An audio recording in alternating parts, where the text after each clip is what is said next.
시장 30년 절친이 내 남편을 뺏었다. 60대 피해 황혼이 온 충격적 배신. 미수가 우리 얘기 좀 하자.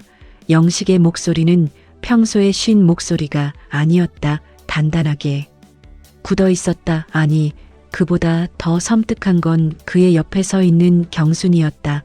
40년 동안 내 남편이었던 영식이, 그리고 30년 동안 내 피를 나눈 자매 같았던 친구 경순이가 대낮에 공원 입구에서 손을 끈적하게 붙잡고 서 있었다. 뭐야, 이게? 미숙은 눈알이 타들어가는 것 같았다. 토요일 오후 시장 근처 공원 입구. 평소라면 영식은 거실 소파에 드러누워 TV 드라마 채널을 돌리고 있을 시간. 경순에게서 전화가 왔었다. 미수가 잠깐 공원으로 나올 수 있어? 영식이. 영식 씨도 같이 있어. 중요한 얘기가 있대. 중요한 얘기? 혹시 시장 상인의 일인가? 아니면 큰 돈이 걸린 무슨 일인가 싶어 앞치마도 벗지 못하고 달려왔는데, 미숙 씨, 미안합니다. 영식이 고개를 90도로 숙였다. 하지만 경순의 손은 단 1mm도 놓지 않고 있었다. 그 모습이 미숙의 심장을 찢어발겼다. 나 경순이하고 사랑하게 됐어. 그래서 이혼하고 싶어. 사랑하게 됐어. 이혼하고 싶어. 단 네 마디가 미숙의 머릿속에서 고성능 폭탄처럼 터졌다. 주변의 모든 소리, 나무가 흔들리는 소리, 아이들이 뛰어노는 소리가 진공청소기에 빨려 들어가듯 사라졌다. 귀가 웅웅웅 울렸다. 뭐라고? 미숙은 비명을 지르고 싶었지만 목소리는 이미 부서진 유리 조각처럼 갈라졌다. 미안해. 미숙아, 나도 이럴 생각은 아니었는데. 경순이 입을 열었다. 그녀의 목소리는 미세하게 떨렸지만 여전히 영식의 손에 힘을 주고 있었다. 그 손의 악력이 미숙에게는 쇠사슬처럼 느껴졌다. 60줄에 갓 접어든 미숙. 30년 동안 시장 좌판을 나란히 지켜온 친구. 아니, 친구라는 단어로는 부족한 자매보다 더 끈끈했던 경순, 그리고 40년의 세월을 땀과 눈물로 빚어낸 남편 영식. 이 두 사람이 지금 한 짝이 되어 나를 향해 섰다. 경순아, 너가 어떻게? 미숙의 눈은 이미 분노와 배신감으로 이글거렸다. 미안해. 미숙아, 진짜 미안해. 나도 이러려고 한 게 아니야. 그런데 마음이 그렇게 됐어. 마음이 그렇게 됐다고? 30년을 같이 지냈는데, 내 남편 창수 씨 장례식장에서 내 남편이 상주처럼 굴었는데 그게 다 뭐였어? 미숙이 공원이 떠나가라 소리쳤다. 지나가던 사람들이 멈춰서서 이 파국의 드라마를 구경하기 시작했다. 우리 집에 매일같이 와서 밥 먹고, 명절 때는 우리 애들한테 친이모처럼 세뱃돈까지 주고, 내가 아플 때는 내가 내 남편보다 먼저 병원까지 데려다 줬잖아. 그게 다 가짜였어. 다 진심이었어. 미숙아. 근데 사랑은 달라. 경순의 대답에 미숙은 피가 역류하는 것 같았다. 40년 결혼을, 30년 우정을 짓밟는 그 사랑은 달라라는 잔인한 5글자. 영식은 여전히 고개를 숙이고 있었다. 그 침묵이 미숙에게는 40년 결혼 생활에 대한 최종 사형 선고처럼 들렸다. 애 둘 낳아 키우고 시장에서 새벽부터 밤까지 몸을 갈아 넣어 살아온 40년, 그게 지금 이 공원 입구의 벤치 앞에서 고작 먼지처럼 흩어지는 순간이었다. 영식, 이 자식. 미숙이 온몸을 떨며 말했다. 우리가 뭐가 부족했어? 내가 당신한테 뭘 잘못했어? 잘못한 건 없어. 그냥 난 당신하고 행복하지 않았어. 행복하지 않았어.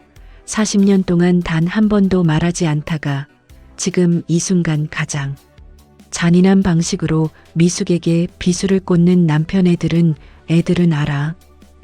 아직 몰라. 먼저 당신한테 얘기해야 할 것 같아서 당신이 이걸 지금 얘기라고 해. 이건 폭탄이야. 수류탄이야. 우리 가족을, 우리 30년 우정을, 내 인생 전체를 날려버리는 살인 행위라고. 미숙은 무릎이 꺾이는 것을 억지로 버텼다. 주변의 노부부가 걱정스러운 눈빛을 넘어 경악하며 이들을 지켜봤다. 이혼 서류는 제가 준비할게. 재산 분할은 법대로 하고.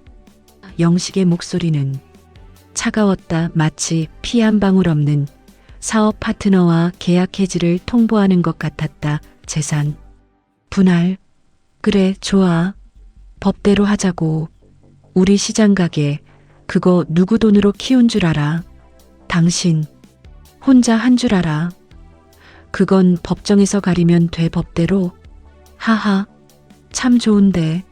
경순아, 너도 각오했겠지? 내가 지금 이 손을 잡고 내 남편 옆에 서 있는 순간 내 인생도 끝장이야. 미숙은 경순의 얼굴을 손가락으로 겨냥했다. 시장 사람들한테 뭐라고 할 것 같아? 30년 동안 자매처럼 지낸 친구 남편을 가로챘다고. 내 떡집에 누가 와서 떡을 살 것 같아? 내 죄를 아냐고 물어보면 뭐라고 대답할 건데. 미수가 말이 너무 심해 경순이 눈물을 글썽였다. 심해? 심한 게 아니라 사실이잖아. 내가 지금 이 순간 저지른 끔찍한 현실이라고. 그날 미숙은 집으로 돌아오는 길에 기억이 완전히 증발했다. 어떻게 운전을 했는지, 어떻게 현관문을 열었는지. 몸은 기계처럼 움직였지만 정신은 여전히 그 공원 입구에서 산산조각 나 있었다. 집에 돌아온 미숙은 거실 소파에 힘없이 쓰러졌다. 눈물은 이미 말라버린 지 오래 그저 멍하니 천장만 바라볼 뿐이었다. 40년 결혼의 묵직한 벽돌들이, 30년 우정의 두꺼운 나무 기둥들이 한순간에 와르르 무너져 내리는 파괴음이 귀청을 때렸다. 경순아, 오늘도 떡 잘 팔렸어? 어머, 미수가. 그럼 오늘 인절미가 완판됐지. 너는 어때? 반찬 많이 나갔어? 1995년 봄. 28년 전 서문시장 한켠갓 30을 넘긴 미숙은 작은 반찬 가게를 열었다. 옆 자판에 떡집 주인 경순을 그때 만났다. 둘 다 30대 초반. 남편의 쥐꼬리만 한 벌이로는 부족해서 아이들의 미래를 위해 시장에 뛰어든 전사들이었다. 에이, 반찬이 뭐 떡처럼 잘 팔려? 그래도 오늘 미역무침이랑 콩나물이 좀 나갔어. 미수가, 우리 힘내자. 애들 대학 보내려면 우리가 뼈 빠지게 돈 벌어야지. 두 사람은 운명처럼 친해졌다. 같은 처지, 같은 나이, 그리고 아이들을 잘 키우고 싶다는 절박한 꿈. 시장 바닥에서 땀방울을 짜내는 여자들끼리의 연대는 빠르게 두터워졌다. 경순아, 점심 뭐 먹어? 우리 간단하게 칼국수라도 먹을까? 좋지. 내가 떡 좀 싸갈게. 점심값 10,000원 아낀다 치고 그렇게 시작된 우정은 30년이라는 강철 같은 세월을 이어갔다. 서로의 집에 드나들며 김치를 나눠 담고 명절이면 한 집에 모여 산더미 같은 음식을 만들었다. 아이들이 아프면 친엄마처럼 병원에 데려가고 미숙의 큰딸 수진이 결혼할 때는 경순이 패백 음식을 최고급으로 준비해줬고, 경순의 아들이 군대 갈 때는 미숙이 이병전야 밤새 도시락을 싸줬다. 미숙아, 너 없으면 나 어떻게 살아? 무슨 소리야. 내가 너한테 얼마나 의지하는데. 영식과 경순의 남편 창수도 친했다. 네 사람은 한 달에 한 번씩 반드시 모여서 고기를 구웠다. 영식과 창수는 소주잔을 부딪히며 세상 돌아가는 꼴을 씹었고, 미숙과 경수는 아이들의 교육과 노후 계획으로 밤을 지새웠다. 그들의 관계는 가족의 경계를 넘어선 4인 1조의 철옹성이었다. 형님, 우리 평생 이렇게 지냅시다. 창수가 영식에게 잔을 내밀었다. 그럼 창수 씨, 우리 애들도 다 크면 같이 유럽 여행이나 다닙시다. 모두가 그럴 줄 알았다.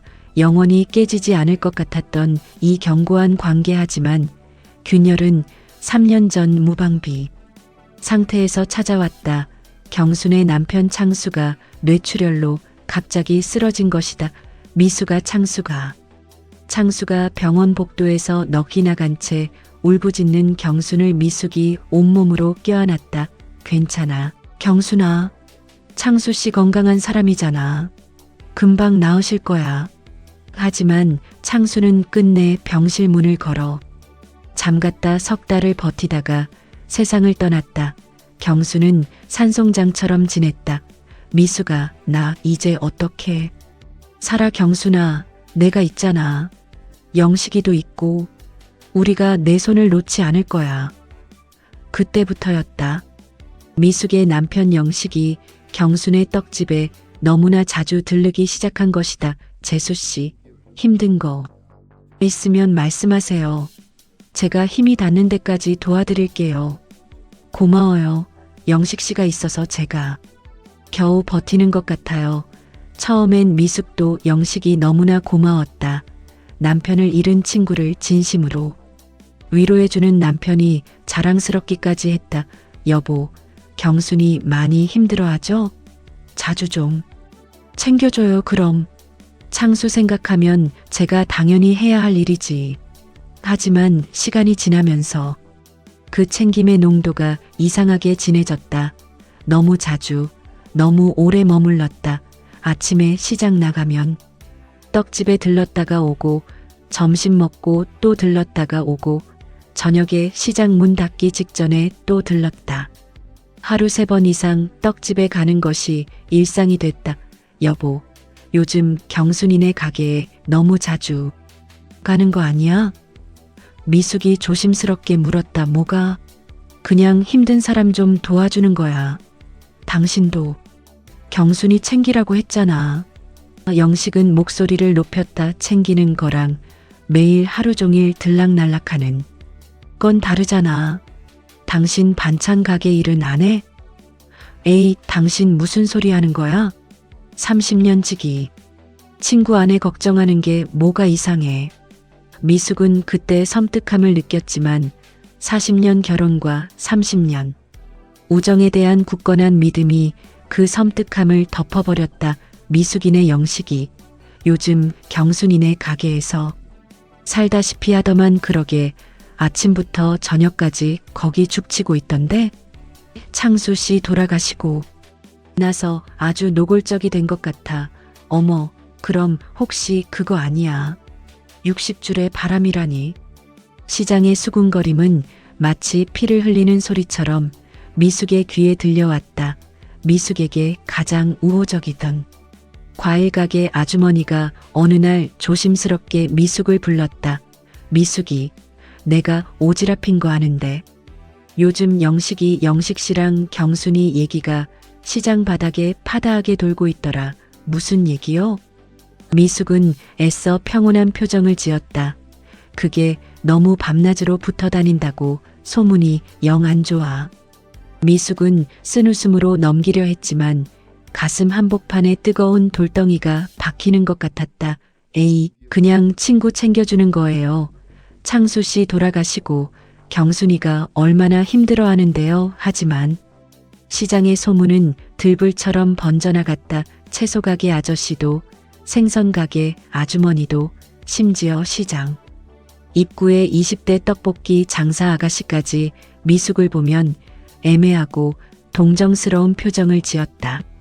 미숙은 그 시선이 너무나 고통스러웠다. 어느 날 미숙은 몸이 좋지 않아 평소보다 2시간 일찍 시장 문을 닫았다. 집으로 가려던 참 경순의 인절미 떡집을 지나치는데 안에서 들리는 웃음소리에 미숙의 발걸음이 공포에 질려 멈췄다. 영식씨, 그거 참 농담이 너무하네. 하하. 경순의 까르륵거리는 웃음소리였다. 그리고 뒤이어 영식의 기름진 목소리. 경순씨도 참 나이가 들어도 웃는 게 이뻐요. 미숙은 가게 유리창 안을 가시 돋친 눈으로 노려봤다. 영식과 경순이 떡 진열대 앞에서 너무나 가깝게 나란히 서서 웃고 있었다. 그리고 영식의 투박한 손이 경순의 어깨에 닿아 있었다. 마치 자신의 소유물인 양 자연스럽게 얹혀 있었다. 미숙은 숨이 턱 막혔다. 그 자리에서 돌처럼 굳어버렸다. 비명도 나오지 않았다. 그냥 아무 말도 못 하고 몸이 스스로 움직이는 대로 그곳을 벗어났다. 집으로 가는 내내 심장이 100m 달리기를 하는 것처럼 격렬하게 뛰었다. 틀림없다. 뭔가 잘못되어 가고 있다. 그 의심이 확신으로 변하는 순간이었다. 그날 밤 영식은 밤 9시 40분에 들어왔다. 평소보다 1시간 반은 늦은 시간이었다. 어디 갔다 와? 미숙의 목소리가 통제되지 않았다. 시장 정리하고 왔어.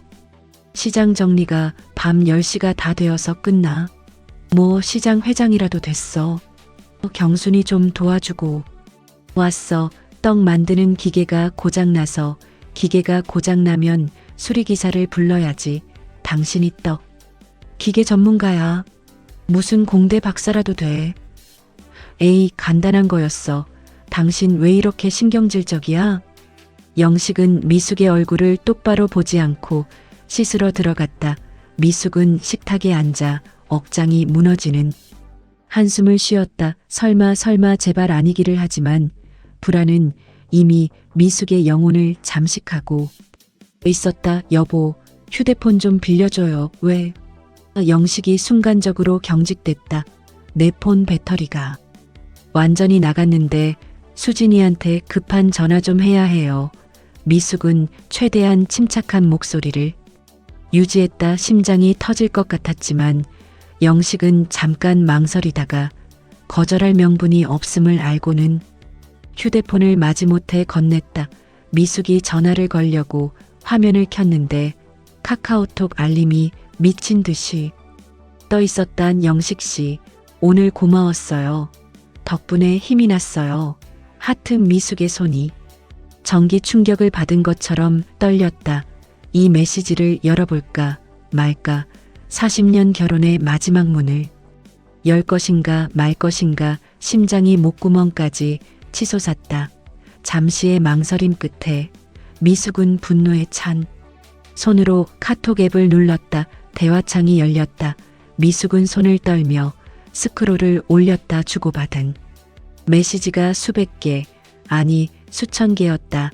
미숙과 영식이 40년 동안 나눈 대화보다 많아 보였다. 영식 씨, 오늘 저녁 뭐 먹었어요? 집에서 된장찌개 먹었어요. 혼자 먹으니 맛이 없네요. 경순 씨는?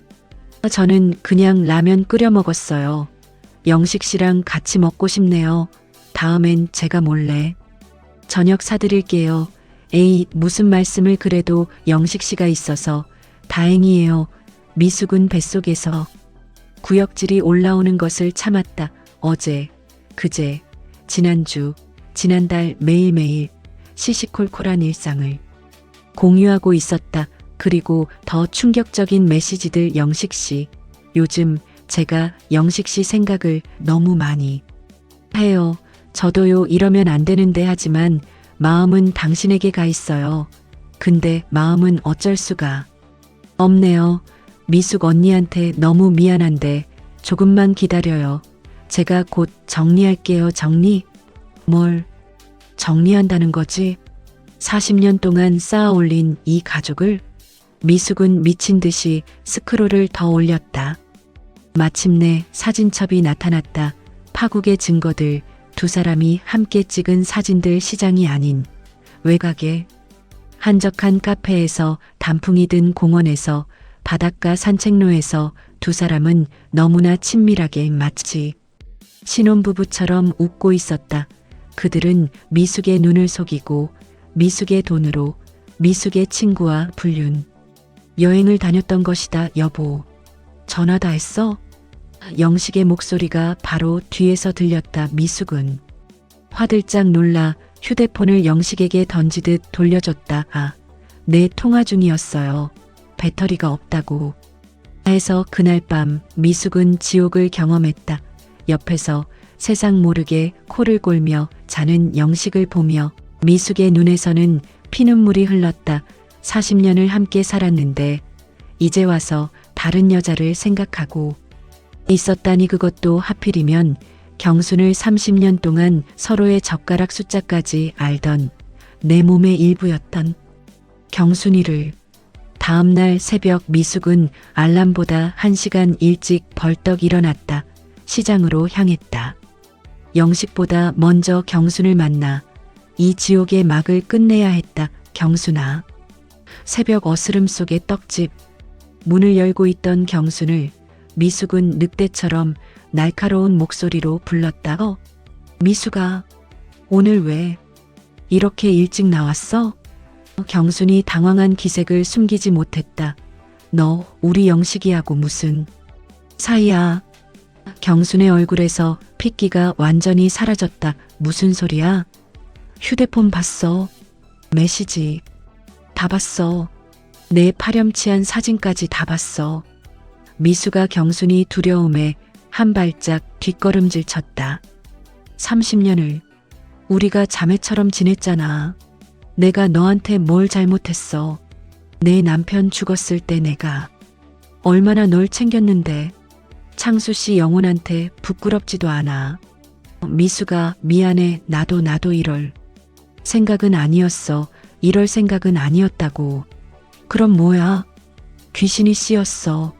그냥 우연히 눈이 맞았어.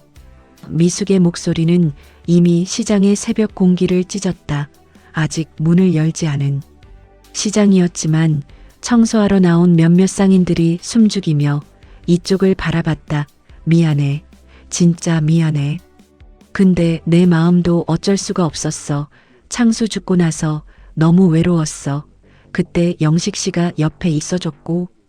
경수는 변명을 쏟아냈다. 그래서 내 남편을 훔쳤다고. 위로받다가 내 결혼을 파괴했다고. 훔치려고 한 게 아니야. 그냥 위로받다 보니까 마음이 흘러갔어. 위로. 그게 위로야. 그건 불륜이야. 그것도 친구 남편을 훔친 천인공노할 불륜이라고.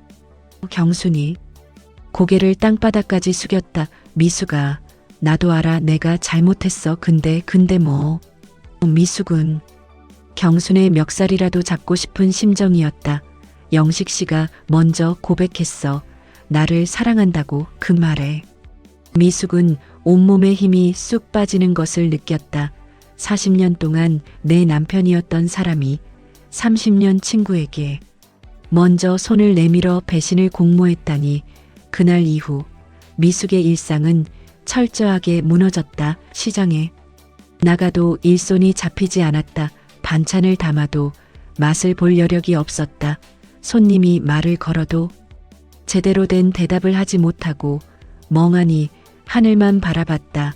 미숙 씨, 오늘 상태 영 안 좋아 보이네. 어디 아파? 아니에요. 그냥 좀 어지러워서요. 시장 사람들은 이미 진실에 조각들을 다 맞춰놓은 눈치였다. 미숙과 경순이 더 이상 칼국수 집에서 점심을 같이 먹지 않는다는 것, 영식이 여전히 경순의 가게에 들락거린다는 것. 어느 날 저녁 미숙은 더 이상 이 지옥 같은 침묵을 견딜 수 없었다. 여보, 우리 얘기 좀 해. 무슨 얘기? 영식은 이미 알고 있다는 듯이 표정이 돌처럼 굳었다. 경순이 얘기요 길고 긴 침묵이 거실을 짓눌렀다. 낡은 벽시계 소리만 똑딱똑딱 마치 시간의 종말을 알리는 듯 울렸다. 알았어? 휴대폰 봤어요. 메시지 다 봤고 사진도 다 봤어요. 미안해. 영식의 사과는 너무나 가볍고 무의미했다. 미안하다고. 40년을 함께 산 부인에게 고작 미안해가 끝이야. 미숙이 테이블을 내리쳤다. 뭐라고 말해야 할지 모르겠어. 40년을 살았어. 우리한테 뭐가 부족했어? 내 잘못이 뭐지? 내가 당신에게 뭘 잘못했어? 영식은 고개를 숙인 채 묵묵부답이었다. 당신이 경순이를 사랑한다고? 진짜로? 미숙은 마지막 진실을 듣고 싶었다. 내 그 한마디에 미숙의 가슴은 거대한 해일에 휩쓸린 듯 와르르 무너져 내렸다. 언제부터? 1년쯤 됐어. 1년. 1년 동안 나를 속이고 기만하고 농락했어. 속이려던 건 아니었어. 그냥 정리가 안 돼서 정리. 뭘 정리하는데? 40년 결혼을 정리해. 미숙의 목소리가 통곡으로 변했다. 여보, 나 당신하고 행복하지 않았어. 영식이 마침내 고개를 들었다. 그의 눈은 냉정하고 단호했다. 뭐라고? 결혼하고 줄곧 그랬어. 당신 좋은 사람이야. 착하고 성실하고. 근데 사랑은 아니었어. 그럼 40년 동안 나를 사랑하지 않았다고? 단 한순간도. 미안해. 미숙은 발악하듯 웃었다. 허탈함과 배신감이 뒤섞인 미친 여자 같은 웃음이었다. 웃기네. 정말 웃겨. 나는 40년 동안 당신이 내 운명의 동반자라고 믿고 살았는데 당신은 한 번도 날 사랑한 적이 없었다니. 미숙 씨, 그래서 어쩌자고? 이혼하자고. 당장 지금. 영식이 고개를 들었다. 그의 눈은 흔들림이 없었다. 이혼하고 싶어. 그날 밤 미숙은 안방에서, 영식은 작은 방에서 잤다. 40년. 결혼 생활에서 처음으로 완전히 분리된 밤이었다. 미숙은 그 작은 방의 벽을 향해 피를 토하듯 울부짖었다. 엄마, 갑자기 웬일이에요? 얼굴이 왜 이래요? 큰딸 수진이와 작은아들 민수가 미숙의 급한 호출에 화들짝 놀라 집에 왔다. 미숙은 이미 며칠 동안 잠을 자지 못해 귀신처럼 초췌했다. 앉아라. 엄마가 할 말이, 아주 끔찍한 할 말이 있어. 무슨 일인데요? 혹시 어디 크게 아프세요? 수진이 엄마의 손을 잡았다. 아프긴 아프지. 뼈속까지 쑤시게 아프지. 미숙은 한참을 목이 메어 말을 잇지 못하다가 결국 가장 잔인한 진실을 뱉어냈다. 아빠가 이혼하자고 했다. 네.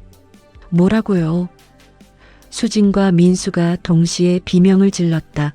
갑자기 무슨 소리예요? 아빠가 왜요? 엄마랑 싸웠어요? 다른 사람을 사랑한대. 다른 사람. 우리 아빠가. 누가요? 누군데요? 수진의 목소리가 통곡 직전이었다. 경순이 이모. 경순 이모요. 우리 경순 이모. 민수가 펄쩍 뛰며 자리에서 일어났다. 그래, 내들이 친이모처럼 따랐던 그 경순 이모. 민수는 이성을 잃었다. 아빠 어디 계세요? 제가 당장 가서 아빠 머리통을 깨야겠어요. 시장에 있을 거다. 민수는 말릴 틈도 없이 집을 뛰쳐나갔다. 수지는 엄마 옆에 앉아 엄마의 차가운 손을 부들부들 떨며 잡았다. 엄마, 괜찮아요? 괜찮긴 뭐가 괜찮니? 내 인생이 지금 산산조각 났는데. 미숙은 결국 터져나오는 눈물을 참지 못했다. 민수는 시장으로 달려갔다. 경순의 떡집 앞에서 실실 웃으며 떡을 포장하는 아버지를 발견했다. 아빠. 민수의 목소리는 칼날처럼 날카로웠다. 민수야, 너 왜 여기? 영식의 얼굴이 잿빛으로 변했다. 집에 갔다 왔어요. 엄마한테 다 들었어요. 이모님 실례합니다. 민수는 경순에게 싸늘하게 인사하고는 아버지의 팔을 힘껏 잡아 끌어 시장 구석 가장 어두운 곳으로 끌고 갔다. 아빠, 대체 무슨 생각이세요? 민수야, 미안하다. 미안하다고요. 아빠가 지금 불륜을 저지르고 40년 결혼을 박살내놓고 고작 미안하다는 말로 끝낼 수 있어요. 알아. 다 알고 있어. 40년을 같이 산 엄마를 어떻게 이렇게 처참하게 버릴 수가 있어요? 민수야, 아빠도 사람이야. 아빠도 사랑하고 싶어. 사랑. 60이 넘어서 무슨 더러운 사랑. 타령이에요. 그게 경순 이모예요. 엄마의 친구. 민수는 분노에 몸을 떨었다. 경순 이모가. 뭐가 좋은데요? 엄마가 뭐가 부족한데요? 엄마가 이모보다 못한 게 뭐예요? 부족한 게. 아니야, 그냥 마음이 그렇게 된 거야. 영식은 그 말만 반복했다. 마음. 그 마음대로 우리 가족을 밟아도 돼요. 40년의 시간을 휴지처럼 버려도 되냐고요. 영식은 고개를 숙였다. 할 말이 없었다. 아빠, 정신 차리세요. 이거 잘못된 거예요. 지금이라도 엎드려 빌면 엄마가 받아줄지 몰라요. 민수야, 아빠는 이미 결정했어. 영식의 목소리는 쇠처럼 단단했다. 결정? 아빠 혼자 결정했어요. 우리는요. 엄마는요. 미안하다. 민수는 아버지를 경멸하듯이 쳐다봤다. 아빠, 후회하실 거예요. 제가 장담해요. 엄마가 어떤 사람인지 나중에 후회할 거라고요. 후회 안 해. 그럼 우리도 각오하세요. 저도, 누나도 아빠 편은 안 들 거예요. 평생 아빠를 외면할 수도 있어요. 엄마, 이것 좀 봐. 이거 보통 일이 아니야. 며칠 후 수진이 영식의 통장 거래 내역을 보며 분노에 찬 목소리로 미숙을 불렀다. 왜? 이거 매달 100만 원씩 빠져나간 거 엄마 아는 거예요? 지난 2년 동안 100만 원? 미숙이 통장을 받아봤다. 정말 25개월 동안 매달 100만 원에서 많게는 200만 원까지 출금 기록이 찍혀 있었다. 총액 2,500만 원. 아빠가 뭐에 쓴 거예요? 용돈이 그렇게 많았어요? 모르겠다. 내가 쓴 건 아닌데.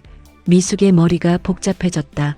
수진이 더 자세한 기록을 분석했다. 엄마, 여기 날짜들 봐요. 경순 이모 생일이나 창수 이모부 기일 전후네요. 이모부 기일 전날에는 200만 원이 빠져나갔어요. 어머, 설마 이 돈을 경순이한테. 미숙의 눈이 휘둥그레졌다. 100%예요. 아빠가 경순 이모를 위로한다는 명목으로 현금 뇌물을 바친 거예요. 미숙은 혈압이 치솟아 숨을 쉴 수 없었다. 40년 결혼 생활 동안 남편이 자신에게 이렇게 많은 돈을 정기적으로 혹은 특별히 준 적은 단 한 번도 없었다. 지금 당장 은행 가자. 상세 내역 뽑아야 해. 은행에서 뽑은 상세 내역서 총 2,500만 원이 넘는 돈이 영식의 개인 용돈이 아닌 부부 공동재산에서 지난 2년 동안 빼돌려져 경순에게 흘러갔다. 엄마, 이거 법적으로 문제될 수 있어요. 무슨 문제? 결혼 기간 중 부부 공동재산을 배우자 몰래 다른 사람에게 준 것, 이건 재산 분할에서 아빠한테 치명적인 불리함으로 작용할 수 있어요. 수진의 말에 미숙은 즉시 유능한 변호사를 만나기로 결정했다. 이젠 감정 싸움이 아니었다. 피도 눈물도 없는 현실의 전쟁이었다. 이혼 소송을 준비하시는 거군요. 잘 오셨습니다. 변호사 박민정은 미숙이 가져온 서류들을 냉철하게 검토했다. 제가 뭘 어떻게 해야 할지 다 뺏기고 싶지 않아요.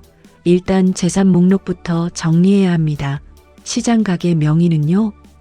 공동 명의예요. 저희가 40년 동안 같이 읽었어요. 집은요? 그것도 공동 명의고요. 다행입니다. 그럼 재산 분할은 기본적으로 50대 50으로 시작합니다. 하지만 변호사는 미숙을 쳐다봤다. 남편이 제 몰래 2,500만 원이 넘는 돈을 다른 여자에게 준 건요? 변호사는 통장 거래 내역을 봤다. 눈썹을 움찔했다. 이건 아주 강력한 증거가 됩니다. 악의적인 재산 처분 행위입니다. 그럼 어떻게 되는 거예요? 이 돈을 재산 분할 시 상대방이 미리 소비한 재산으로 간주 영식 씨가 가져갈 몫에서 차감할 수 있습니다. 쉽게 말해 미숙 씨에게 더 많은 몫이 돌아가게 되는 거죠. 좋아요. 그럼 그것부터 철저하게 증명해 주세요. 변호사는 다른 서류들도 검토했다. 시장. 가게 운영은 주로 누가 했나요? 저요. 남편은 물건 옮기고 차량 운전하는 거 도와줬지만 장사는 제가 다 했어요. 레시피도 제가 개발했고 영업 실적을 증명할 수 있나요? 세금, 신고 자료, 매출 장부 같은 건네. 지난 40년치 세금 신고 자료가 다 있어요. 좋습니다.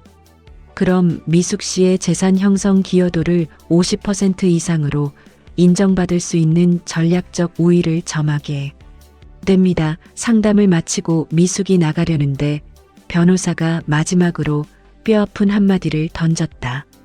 참, 상대 여성분도 시장 상인이시죠? 내 떡집이요. 시장에 상인회 같은 조직이 있나요? 있어요. 회장도 있고 거기서 제명할 수 있으면 좋겠네요. 법적 승리도 중요하지만 사회적 압력과 명예회복도 중요하니까요. 시장 바닥에서 더 이상 발붙이지 못하게 해야 합니다. 미숙은 변호사의 그 냉정하고 잔인한 조언에 고개를 끄덕였다. 그래. 이게 전쟁이지. 감정에 휩쓸리면 안 돼. 오늘 긴급 회의를 소집한 이유는 다들 아실 겁니다. 상인회장 김철수가 분노에 찬 목소리로 회의실을 울렸다. 회의실에는 30명이 넘는 시장 상인들이 비장한 표정으로 모여 있었다. 영식 씨와 경순 씨 문제 때문입니다. 이 역겨운 불륜 때문에 우리 서문시장 전체의 명예가 실추되고 있어요. 맞습니다. 우리 시장이 30년 동안 가족처럼 지내왔는데 이럴 수가 있습니까? 과일 가게 아주머니가 분통을 터뜨렸다. 특히 경순이는 미숙이의 30년 지기 친구 아닙니까? 이건 친구의 탈을 쓴 악마의 배신입니다. 맞아요. 우리 시장의 도덕성을 위해서라도 이 일을 용납할 수 없어요. 채소 가게 아저씨가 소리쳤다. 그럼 어떻게 할까요? 그냥 보고만 있을 순 없지 않습니까? 제 생각에는 상인회에서 제명하는 게 마땅합니다. 만장일치로 동의합니다. 하지만 그게 규약상 가능한가요? 사생활 침해 아닌가요? 한 상인이 조심스럽게 물었다. 상인의 규약 12조를 보십시오. 시장에 명예를 실추시키는 비도덕적 행위를 한 회원은 이사회의 의결을 거쳐 제명할 수 있다고 되어 있습니다. 이 건이 딱 그 경우 아닙니까? 회장이 규약집을 내리쳤다. 그럼 투표로 결정합시다. 영식과 경순 두 사람에 대한 제명에 찬성하시는 분은 손들어 주십시오. 결과 만장일치를 선포합니다. 오늘부로 영식 씨와 경순 씨는 서문시장 상인회 회원 자격을 영구 박탈합니다. 시장 행사 및 회의 참석 금지, 상인회 공동지원 사업 일체 배제. 회장님, 저 사람들 자리세도 올려야 하는 거 아니에요. 꼴 보기 싫어서. 그건 시장관리사무소 소관이지만 강력하게 건의합시다. 미숙은 회의에 참석하지 않았지만 이 피해 단죄의 결과를 전해 듣고 뜨거운 눈물을 흘렸다. 그것은 슬픔의 눈물이 아닌 시장 사람들의 의리와 명예 회복에 대한 감격의 눈물이었다. 어느 날 오후 경순의 떡집 앞에 수진이 들이닥쳤다. 수진아, 내가 왜? 여기 경순이 당황하며 말을 잃었다. 이모가 어떻게 이럴 수 있어요? 우리 엄마가 이모한테 생명의 은인처럼 잘해줬는데 우리 엄마 아파서 쓰러졌을 때 간호해준 게 누구예요? 우리 엄마잖아요. 경수는 고개를 들 수 없었다. 미안해. 정말 미안해. 나도 이럴 생각은 아니었다. 그럼 무슨 생각이었어요? 가정을 파괴할 생각이었지. 이모는 우리 엄마의 적이에요. 평생 용서 못해요. 수진의 목소리는 분노로 떨렸다. 창수 이모부 돌아가시고 엄마가 얼마나 이모 밤새 간호하고 장례식 다 챙겼는데요. 이모는 은혜를 원수로 갚았어요. 그래서 더 미안해. 나도 미숙이한테 죄인이야. 경수는 결국 오열했다. 그날 저녁. 떡집 안방에 영식이 들어선다. 영식 씨는 진짜 나를 사랑했어요? 영식은 귀를 의심했다. 경순이 자신을 차가운 눈으로 쏘아봤다. 사랑? 이게 사랑이었나요? 영식 씨는 그냥 외로웠던 거예요. 나도 마찬가지고. 우리는 사랑한 게 아니라 외로움을 채운 거예요. 영식은 아무 말도 할 수 없었다. 경순의 날카로운 통찰이 그의 심장을 찔렀다. 미안해요. 영식 씨, 나 이제 정말 더 이상은 못하겠어요. 경순 씨, 영식 씨, 미숙 언니한테 가요. 아직 늦지 않았어요. 진심으로 사과하고 용서를 빌어봐요. 이미 늦었어. 이혼했잖아. 그래도 가봐요. 안 하는 것보다는 1000배 만배 나을 거예요. 경수는 그렇게 말하고 집을 박차고 나갔다. 법원. 조정실의 분위기는 살벌했다. 미숙과 영식이 각자의 변호사를 대동하고 마주 앉았다. 이혼 의사는 양측 다 확실한가요? 조정위원이 물었다. 네, 영식은 단호하게 대답했다. 미숙 씨는요? 네, 미숙은 희망의 끈을 놓으려던 마음을 단단하게 붙잡았다. 그럼 재산 분할 문제를 논의하겠습니다. 시장 가게는 공동명의니 반반인 50대 50으로 나누자는 것이 저희 영식 씨 측의 입장입니다. 영식의 변호사가 말했다. 잠깐만요. 미숙의 변호사가 준비된 서류를 꺼냈다. 가게 운영은 지난 40년 동안 주로 미숙 씨가 했습니다. 세금 신고 자료상 영식 씨의 기여도는 30%를 넘지 않습니다. 그건 그렇지만 영식 변호사가 당황했다. 게다가 영식 씨는 지난 2년 동안 부부 공동재산에서 2,500만 원 이상을 임의로 인출하여 제3자에게 증여했습니다. 이는 배우자에 대한 재산 은닉 및 부당 처분 행위입니다. 조정 위원이 서류를 받고 심각한 표정으로 영식을 쳐다봤다. 영식 씨, 이 돈을 정말 제3자인 경순 씨에게 준 겁니까? 네, 영식은 땀을 흘렸다. 목적이 뭐였습니까? 그냥 위로금, 명목으로 위로금, 부부 공동재산으로 불륜 상대에게 위로금을 줬다? 영식 씨, 이건 명백히 공동재산의 부당 처분입니다. 이 부분을 감안하면 조정위원은 잠시 생각하더니 최종적인 조정안을 제시했다. 재산 분할은 미숙 씨가 65%, 영식 씨가 35%가 적당해 보입니다. 네, 그건 너무 과합니다. 영식 변호사가 반발했다. 불복하시겠습니까? 재판으로 가면 더 불리해질 수 있습니다. 배우자에 대한 재산권 침해는 중대한 사항입니다. 영식은 변호사의 귓속말을 듣고는 피할 수 없는 현실을 받아들였다. 알겠습니다. 65대 35로 하겠습니다. 집도 공동 명의인데 미숙 씨가 계속 거주하시고 영식 씨 몫은 금전으로 정산하는 게 어떻겠습니까? 좋습니다. 미숙도 동의했다. 위자료는 어떻게 할까요? 미숙은 영식을 차가운 눈빛으로 바라봤다. 위자료는 따로 청구하지 않겠습니다. 모두가 놀랐다. 영식의 얼굴에 안도감이 스치는 듯했다. 대신 시장 가게는 제가 단독으로 운영하고 싶습니다. 영식 씨는 가게 운영에서 완전히 손을 떼십시오. 영식 씨, 동의하십니까? 네, 영식은 마침내 무너지는 목소리로 답했다. 40년 결혼 생활은 석 달이라는 피 말리는 조정 기간을 거쳐 비참하게 막을 내렸다. 미숙은 조정실을 나서며 40년 묵은 체증이 내려가는 듯한 서늘한 해방감을 느꼈다. 미숙이네 반찬 엄마. 간판 새로 달았어요. 봐봐요. 수진이 시장 가게 앞에서 환하게 웃으며 미숙을 불렀다. 어머, 수진아, 새로 달린 새하얀 간판에는 붉은 글씨로 미숙이네 반찬이라고 씌어 있었다.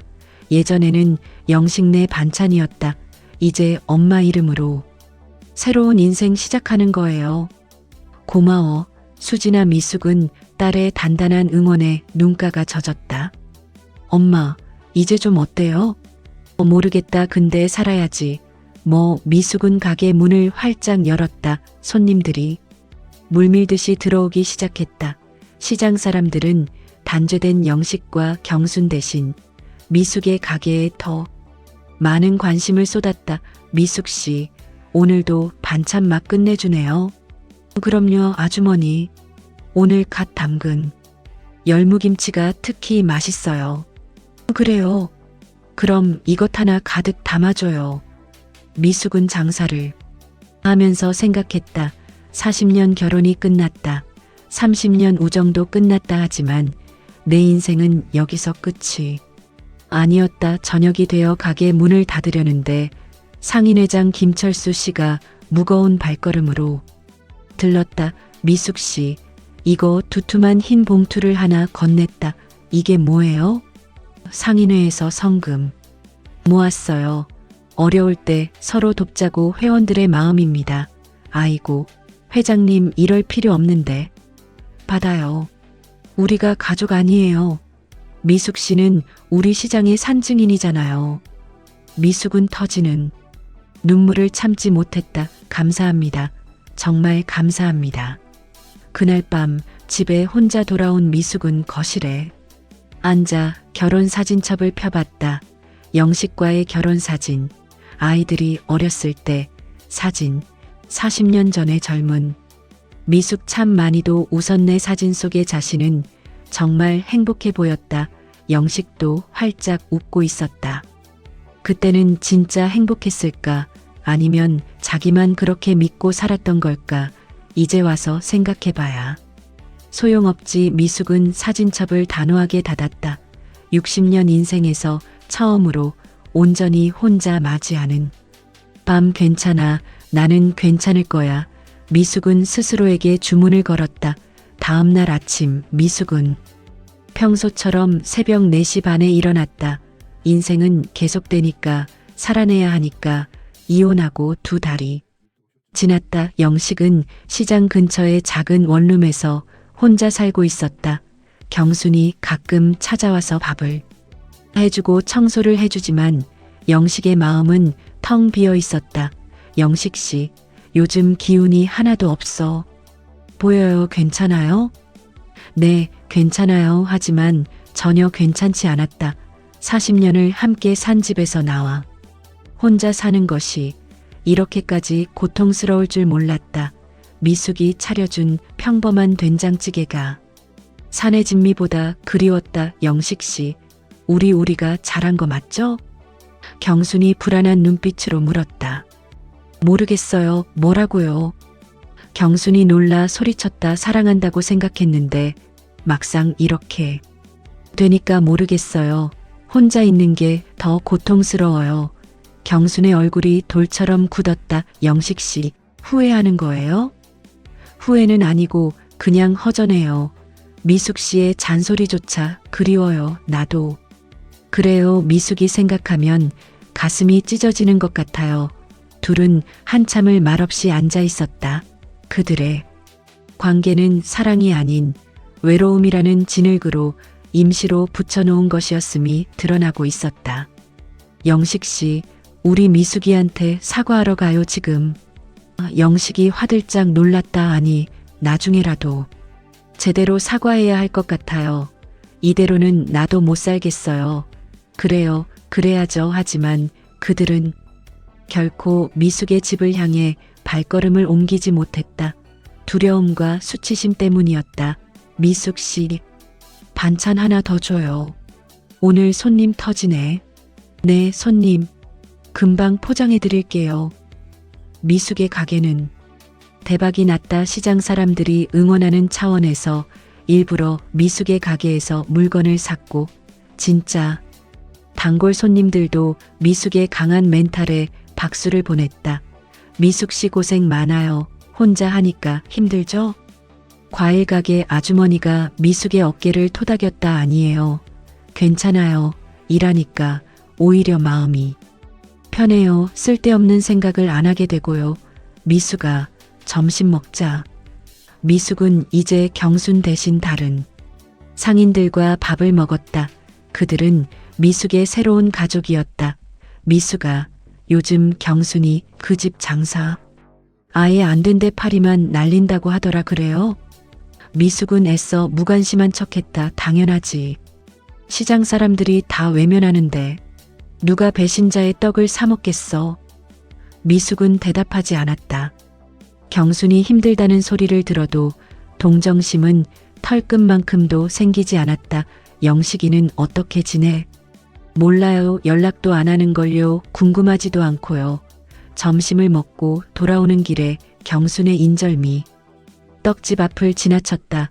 셔터가 내려져 있고 점포 정리라는 종이가 붙어 있었다. 결국 떠나는구나. 미숙은 고개를 돌리고 자기 가게로 들어갔다. 할머니. 어느 날 큰딸 수진이 초등학교에 입학한 손주 지호를 데리고 시장에 왔다. 어머, 우리 지호. 할머니 보러 왔어. 네. 할머니, 나 학교에서 상 받았어요. 어머, 진짜. 우리 지호 최고다. 미숙은 손주를 꽉 안아주며 웃었다. 이럴 때만큼은 40년의 아픔이 잠시나마 사라졌다. 엄마, 요즘 진짜 밥 잘 먹고 있는 거예요? 얼굴이 너무 야위셨어요. 먹고 있지. 뭐 걱정 마. 혼자 있으면 외로우시잖아요. 우리 집에 와서 같이 지내요. 아니야. 괜찮아. 엄마 집이 제일 편해. 할머니, 할아버지는 어디 가셨어요?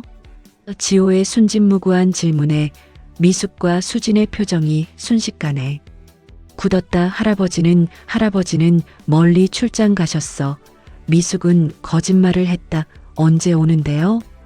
할아버지랑 딱지치기 해야 하는데. 모르겠어. 한참 안 오실 거야. 왜요? 할머니한테. 할아버지 필요한데. 미숙의 눈시울이 갑자기 붉어졌다. 지호야, 우리 저기 문구점 가서 새로운 딱지 볼까? 할머니가 사줄게. 수진이 얼른 지호를 데리고 나갔다. 혼자 남은 미숙은 주저앉아 숨을 내쉬었다. 손주의 질문 하나에 40년의 공백이 쓰나미처럼 밀려왔다. 동네 슈퍼마켓에서 장을 보던 미숙은 뒤에서 들리는 낯익은 목소리에 온몸의 피가 식는 것을 느꼈다. 영식이었다. 미숙은 돌아보지도 않고 카트를 밀었다. 잠깐 얘기 좀 할 수 있을까? 제발. 영식이 미숙의 카트를 조심스럽게 잡았다. 놓으세요. 할 얘기 없어요. 당신은 나한테 사형 선고를 내리고 떠난 사람이에요. 제발 딱 5분만. 미숙은 마지못해 영식을 똑바로 쳐다봤다. 영식은 초라하고 늙어 있었다. 미숙이 알던 당당한 남편의 모습은 온데간데 없었다. 당신도 힘들어 보이네요. 미숙의 목소리는 감정이 배제된 차가운 금속 같았다. 네, 힘들어. 미숙 씨가 만든 반찬이 너무 그리워. 그래요? 나도 힘들어요. 당신의 잔인한 배신 때문에 매일 밤 눈물로 지새웠어요. 고통스러웠다는 말로는 부족할 만큼 미안해. 정말 미안해 됐어요. 이제 와서 미안하다고 해봐야 소용없어요. 우리 이미 법적으로 남이 됐잖아요. 미숙은 카트를 밀고 가려고 했다. 미숙 씨 뭐예요? 또 무슨 잔인한 말을 하려고요? 나 후회하고 있어. 뭐라고요? 경순이랑 사는 게 생각만큼 행복하지 않아. 외로움을 사랑으로 착각했어. 미숙은 폭소했다. 분노에 찬 광기 어린 웃음. 하하. 그래서요? 그게 내가 알 바예요. 당신이 후회하면 내가 당신을 다시 받아줄 줄 알았어요. 40년 결혼을 도박처럼 버린 사람이. 아니, 그게 아니라 당신이 후회하든 말든 나는 이제 당신한테 아무 감정도 없어요. 나는 내 삶을 살 거예요. 미숙은 단호하게 뒤돌아섰다. 영식 씨, 다시는 나한테 연락하지 마세요. 우리 사이에 남은 건 아무것도 없어요. 엄마, 오늘 장사 어땠어요? 응, 괜찮았어. 요즘 손님이 더 많아졌어. 전화기 너머로 수진의 안도하는 목소리가 들렸다. 엄마 목소리가 예전보다 훨씬 밝아진 것 같아요. 그래, 엄마가? 네, 많이 회복되신 것 같아서 다행이에요. 그래, 이제 좀 괜찮은 것 같아. 사실이었다. 처음에는 지옥 같았지만 시간이 모든 것을 치유했다. 시장에서도 큰 변화가 있었다. 경수는 떡집을 완전히 정리하고 시장과 도시를 떠났다. 영식도 더 이상 시장에 나타나지 않았다. 미수가 오늘 저녁에 우리 다 같이 고기 먹으러 갈래? 회장님이 쏜대. 좋지. 오늘은 내가 소주 좀 마셔야겠어. 미숙은 다른 상인들과 웃고 떠들었다.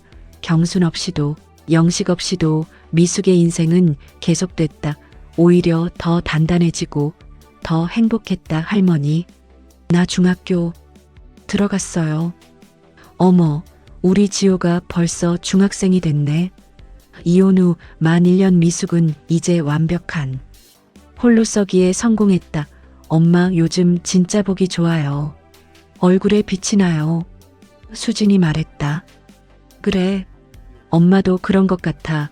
아빠한테서 연락 온 거 있어요? 아니, 없어. 그렇군요. 사실 지난달에 영식에게서 짧은 문자가 한 통 왔었다. 잘 지내? 항상 건강해.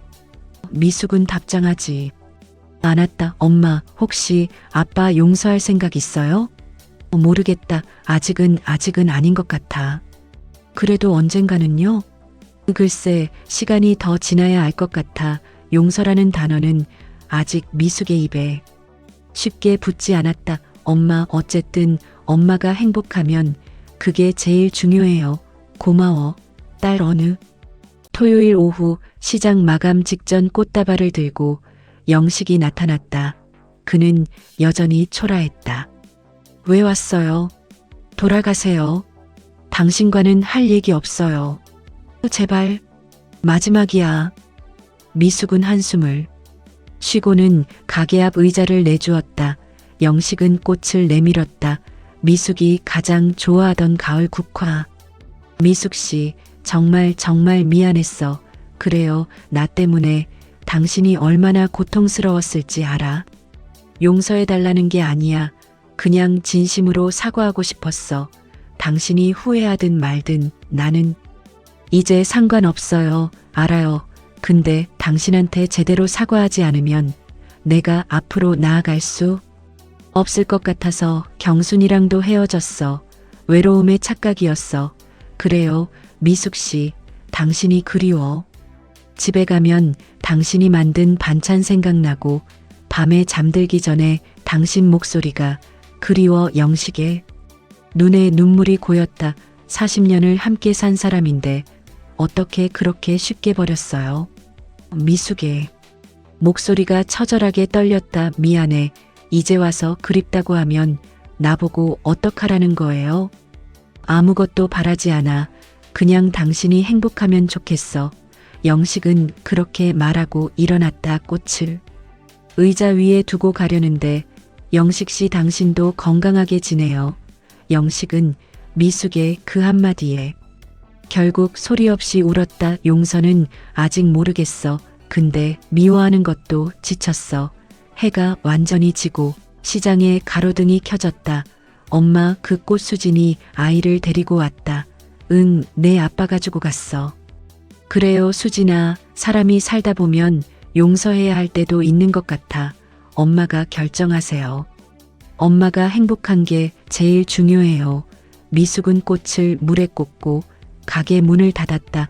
40년 결혼, 30년 우정이 철저하게 무너진 후 1년 미숙은 아직도 아팠지만 굳건하게 살아가고 있었다. 그리고 어쩌면 언젠가는 그를 진짜로 용서할 수 있을지도 몰랐다.